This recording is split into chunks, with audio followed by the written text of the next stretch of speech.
ಮನೆಯವ್ರು ಯಾರು ಹಾಲಿಗೆ ಬಂದೇ ಇಲ್ಲ. ಎಲ್ರೂ ಅಷ್ಟೊಂದು ಬ್ಯುಸಿ ಆಗಿದಾರಾ? ಸಮರ್ ಅಲ್ವಾ ಮಾಮ್, ಎಸಿ ಹಾಕೊಂಡು ರೂಮಲ್ಲೇ ಇರ್ತಾರೆ. ಹಾಲಲ್ಲಿ ಕೂಡ ಸೆಂಟ್ರಲೈಸ್ಡ್ ಎಸಿ ಇದೆಯಲ್ಲ. ಯಾರು ಬಂದಿಲ್ಲ ಅಂದ್ರೆ ರಿಚ್ ಕಿಡ್ ಬಂತು ನೋಡಿ.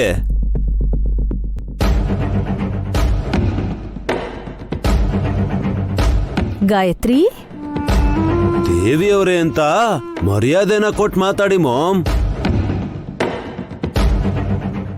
ನಮ್ಮಕ್ಕನ ಹೆಸರಿಟ್ಟಿರೋ ನೀನು ಮುಟ್ಟಿದ್ದೆಲ್ಲ ಬಂಗಾರ ಆಗೋಗಿದೆ. ಈಗ ನಾನು ನಿನ್ ಕೈ ಹಿಡ್ಕೊಳ್ಳ? ಯಾಕೆ ಮಾಮ್? ನೇಲ್ ಪಾಲಿಶ್ ಹಾಕೋಣ ಅಂತ.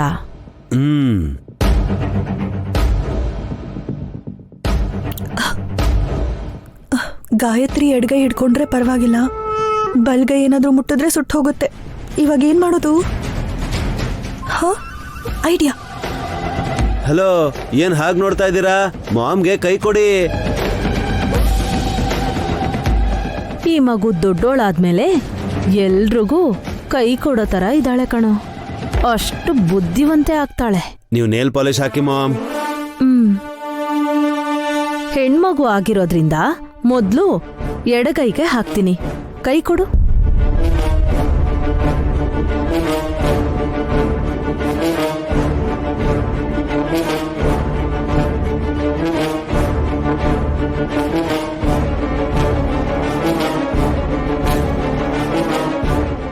ಬ್ಯೂಟಿಫುಲ್.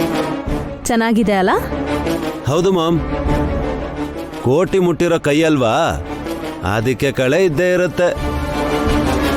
ಈಗ ಬಲಗೈ. ಕೈ ಕೊಡು.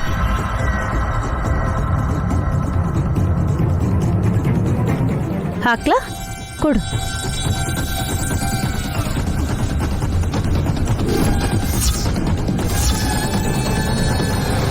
ಅತ್ತೆ ಕೈ ಸುಟ್ಟು ಹೋಗೋದ್ರಲ್ಲೇ ಈ ಕೆಲಸ ಮಾಡ್ಬೇಕೆ ಹಾಸಿನಿ? Come on come on. ಅದಕ್ಕೆ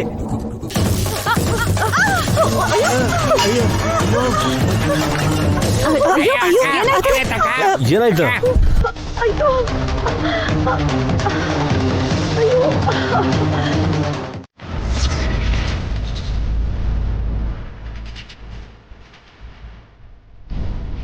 ದಡ್ಡಿ ಇವಳು. ಯಾವಾಗ ಏನ್ ಮಾಡ್ಬೇಕು ಅನ್ಕೋತಾಳೋ ಅದನ್ ಮಾಡ್ಬಿಡ್ತಾಳೆ.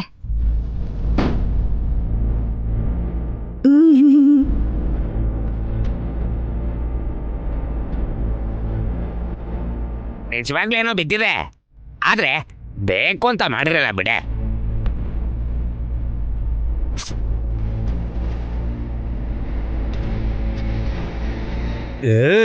ಅಯ್ಯೋ, ಬೆಂಕಿ ಹೇಗ್ ಬಂತು ಅಂತ ಗೊತ್ತಾ ನಿಮ್ಗೆ? ಏಯ್, ಅಯ್ಯೋ, ಹೇಗ್ ಬಂದ್ರೆ ಏನೋ, ಕೈ ಅಂತೂ ಸುಡ್ತಲ್ಲೋ. ದೊಡ್ಡದಾಗಿ ಏನ್ ಸುಟ್ಟಿಲ್ಲ ಬಿಡಿ ಅತ್ತೆ. ನಿನ್ ಮುಖ ಕಂದ್ ಹೋಗಿದೆ ನಿಮ್ಮಿಂದಾನೆ. ಏಯ್, ಬಾಯ್ ಮುಚ್ಚ ನೀನು. ಮಾಮ್, ನೀವಾದ್ರೂ ಕೇಳಿಸ್ಕೊಳ್ಳಿ ಮಾಮ್. ಅಯ್ಯೋ, ಕರ್ಪೂರ ಕೈ ಮೇಲೆ ಬಿದ್ದಿದ್ದಕ್ಕೆ ಕೈ ಸುಡ್ತು ಅಂತ ನೀವು ಅನ್ಕೋತಾ ಇದ್ದೀರಾ? ವಲ್ಲಭ, ಈಗ ಬೆಂಕಿ ಬಗ್ಗೆ ಏಯ್, ನನ್ನ ಮಾತಾಡೋಕ್ ಬಿಡ್ತೀರಾ ಇಲ್ವಾ? ಹೇಳಿವಲ್ಲ ಭಾವ.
ಹಾಗೆ ಹೇಳ್ತೀಯಲ್ಲ ಅಕ್ಕ.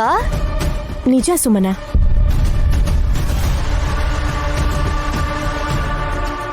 ನೇಲ್ ಪಾಲಿಶ್ ಫ್ಲೇಮಬಲ್ ಅಂದ್ರೆ ಬೆಂಕಿ ಹಚ್ಚೋ ಗುಣ ಇದೆ ಅದಕ್ಕೆ.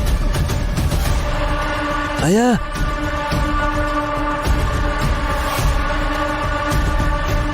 ಇಷ್ಟಕ್ಕೂ ಮಗುಗ್ ಹೀಗ್ ನೇಲ್ ಪಾಲಿಶ್ ಹಚ್ಚೋದೇ ತಪ್ಪು. ಅಯ್ಯ ಅದು ದೊಡ್ಡೋರ ತಿಲೋತ್ತಮ ಅತ್ತೆಗೆ ಈ ವಿಷಯ ತಿಳಿದೇ ಇರೋದು ದುರಾದೃಷ್ಟ. ಮಾಮ್ ಗೊತ್ತಿಲ್ಲದೆ ಆಗಿರೋದಲ್ವಮ್ಮ. ಆದ್ರೂ ಹತ್ಕೊಳ್ಳುತ್ತೆ ಚಿಕ್ಕಪ್ಪ. ನೇಲ್ ಪಾಲಿಶ್ ಹಚ್ಚಿದಾಗ ಹಸಿಯಾಗೇ ಇರುತ್ತೆ.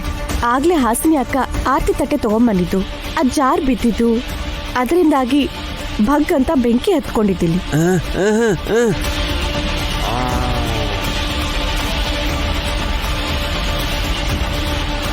ಅಷ್ಟೇ ಅಂತೀಯಾ? ಅಯ್ಯ ಅದೇನಾಗುತ್ತೆ ನೋಡೋಣ ಮಾಮ್, ಇನ್ನೊಂದ್ಸಲ ಟ್ರೈ ಮಾಡಿ.